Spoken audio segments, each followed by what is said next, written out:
ہو سکتی ہوں اگر کوئی بندہ اچھے سے اس کی انویسٹیگیشن کرتا. جس لیب اٹینڈنٹ سے یہ معاملہ پیش آیا تھا اس نے اپنی ریٹن اسٹیٹمنٹ بھی کورٹ کروا دی, لیکن وہ کہیں پر بھی کسی بھی ریکارڈ میں کورٹ میں پیش نہیں کی گئی, کیونکہ اس میں میں ایک انوسینٹ بندی ثابت ہو سکتی تھی.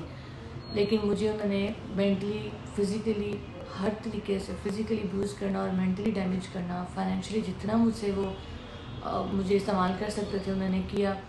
میں اس کو استعمال اس لیے نہیں سمجھ رہی تھی کیونکہ میرے کیس اتنا تھا, اور اس کے لیے مجھے جہاں کیش میں دے سکتی تھی میں نے کیش دے دیا, جہاں میرے پاس کیش اویلیبل نہیں تھا میں نے اپنے کچھ جیولری ان کو دے دی کہ آپ اس کو بیچ کے اپنی فیس پوری کر لیں یا جو بھی آپ کی ڈیمانڈز ہیں وہ پوری کر لیں. یہ سب چیزیں میں نے بیئر کی کہ میں نے اپنی ڈگنیٹی پہ کمپرومائز کر لیا, لیکن میں اپنے بچوں کے یہاں کے اوپر نہیں کرنا چاہ رہی تھی. ان کی وجہ سے میں اتنا بلیک میل ہوئی جس لیول پر بھی میں ہو سکی تھی. جب چیزیں میرے لیے بہت انبیئریبل ہو گئی تو میں نے اس چیز کا اور پلس میرے پاس جو چیزیں جو میں بیچ سکتی تھی یا میں جو دے سکتی تھی وہ دینے کے بعد جب میری بحث ہو گئی اور مجھے کوئی راستہ نظر نہیں آیا, مجھے ایگزٹ لینا تھا, اس کے لیے پھر میں نے شہر چھوڑنا ہی بہتر سمجھا اور میں چھوڑ کے چلی گئی. اپنی لوکیشن ہائڈ کر کے نمبرز بند کر کے اپنے آبائی شہر سیالکوٹ میں چلی گئی. وہاں میں 1.5 مہینے تک رہی. کسی کو بھی علم نہیں تھا کہ یہ سب چیزیں میں کہاں پر ہوں. بٹ ان کے جو دوست ایڈوکیٹ فاہد ہیں جن کا رول بہت سسپیشیس ہے اس پوری جرنی میں, ایک طرف وہ مجھے بہن کہہ کے میرا گھر بسانے کی کوشش کر رہے ہیں کہ میرے 2 بچے ہیں چھوٹے, اور وہ چھوٹی سی غلط فہمی کی بنیاد پر اگر چیزیں ہو گئی ہیں تو ان کو سارٹ آؤٹ کر لیا جائے. دوسری طرف وہ اپنے بیسٹی جو سہیل اشرف صاحب ہیں ان کی فیلنگس کو بھی کنسیڈر کر رہے ہیں. تو مجھے ٹیل ڈے ان کا کوئی بیہیویئر سمجھ میں نہیں آیا کہ وہ ایکچولی کیا چاہ رہے تھے. ہر 24 گھنٹے کے بعد ان کا بیہیویئر میرے لیے چینج ہوا ہے.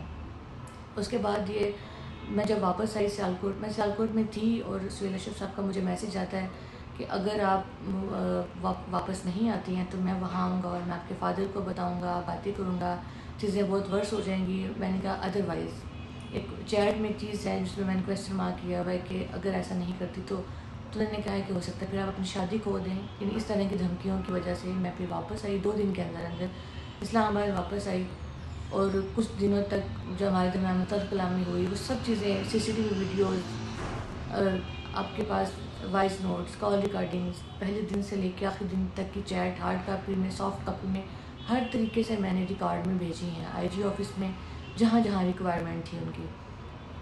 11 اگست کو یہ واقعہ ہوا کہ سہیل اشرف صاحب میرے اپارٹمنٹ میں گھس جاتے ہیں فوڈ پانڈا والا بن کے, اور ان کے کچھ منٹس کے بعد میرے ہسبینڈ بھی آ جاتے ہیں. ان کی کنفرنٹیشن جب ہوتی ہے اس میں وہ سہیل اشرف صاحب نعمان علی یعنی میرے ہسبینڈ کو دھکا دے کے وہاں سے فرار ہوتے ہیں.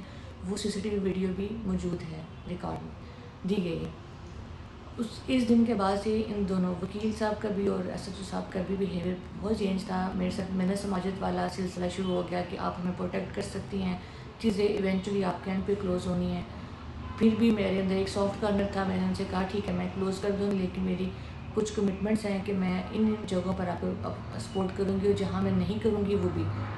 نمبر 1, آپ میری فیملی کسی بندے کو بھی کسی قسم کا نقصان نہیں پہنچائیں گے, ان کو اپروچ نہیں کریں گے. نمبر 2, جہاں میرے بچوں کو مجھے کمپرومائز کرنا پڑا نظر آ رہا ہوا میں وہاں آپ کو سپورٹ نہیں کروں گی. 3rd اینڈ موسٹ امپورٹنٹ بات یہ کہ آپ جھوٹ نہیں بولیں گے. جہاں آپ نے جھوٹ کا سہارا لیا, کیونکہ مجھے پتہ تھا بینگ فیمیل اور وہ ایک سسٹم کا ایک پارٹ تھے, تو وہ ان چیزوں کو کیسے یوز کر سکتے تھے, مجھے کیسے مینپولیٹ کر سکتے تھے. تو اس وجہ سے میں نے ان سے پہلے کمٹمنٹ مل پایا تھا کہ آپ جھوٹ نہیں بولیں گے تو میں آپ کا اسٹامپ پیپر سائن کر دیتی ہوں کہ میں آپ کے خلاف کوئی کارروائی نہیں کروں گی.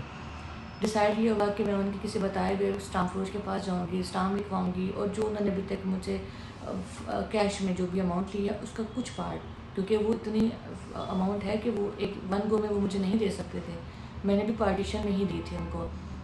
انہوں نے کہا کچھ پارٹ ہم آپ کو دے دیتے ہیں اور باقی ہم اتنے ٹائم لمٹ کے اندر ہم آپ کو دیں گے. مجھے ان چیزوں کی نیڈ نہیں تھی, مجھے صرف سکون چاہیے تھا, کیونکہ ان سب کے دوران میرا بچہ مینٹلی بہت ڈیمیج ہو چکا. اسٹیل کو بہت ڈیمیج ہے, اس کو پیپس ہاسپٹل نیرم ہاسپٹل میں میں نے اس کے سائیکوٹک بیہیویئر کے سیشنز کروائے ہیں, اس کی تھیراپی چل رہی ہے. میرا کریئر جو خراب ہو رہا ہے وہ الگ تھا. یہ نقصانات اس مالی نقصان سے کہیں زیادہ تھے جن کا کوئی کمپنسیشن نہیں ہے, نہ ہی کوئی کر سکتا تھا. جب یہ سب کچھ بھی ہو گیا, اسٹامپ بھی دے دیا, انہوں نے کہا, یہاں تک بھی انہوں نے کہا کہ ہم آپ کو سہیل اشرف صاحب کی نسان جو گاڑی ہے وہ بھی ہم اس کی چابیاں بھی آپ کو دے دیتے ہیں کہ آپ ہمارے ساتھ ٹیبل ٹاک کریں، ان چیزوں کو وائنڈ اپ کریں، ہم آپ کا کلوز کرتے ہیں. لیکن اس چیز پہ میرے ہسبینڈ نہیں ایگری تھے کہ میں فائٹ کروں گا، میں کوئی ٹیبل ٹاک کرنے کو تیار نہیں ہوں. اور پھر فائنلی کیونکہ میں اسٹامپ پیپر لکھ کے دے چکی تھی چیزیں کلوز کرنے کے لیے، 26 اگست کو میرا ایگزام ہے اور میں ایگزامینیشن ہال میں موجود ہوں. سہیل اشرف صاحب کی ریٹن ایگزام کے بعد اور وائیوا سے پہلے مجھے ایک کال آ جاتی جس میں باقاعدہ قسم کی تھریٹس ہیں اور اس کے بعد وائس ٹیکسٹ میں تھریٹس موجود ہیں. جب میں نے دیکھا کہ اتنا سب کچھ کرنے کے بعد بھی یعنی ہر طرح کا نقصان میں نے بیئر کر لیا، چیزیں کلوز نہیں ہوئی، فل اسٹاپ نہیں لگا، تو یہ کہاں جا کے رکیں گی.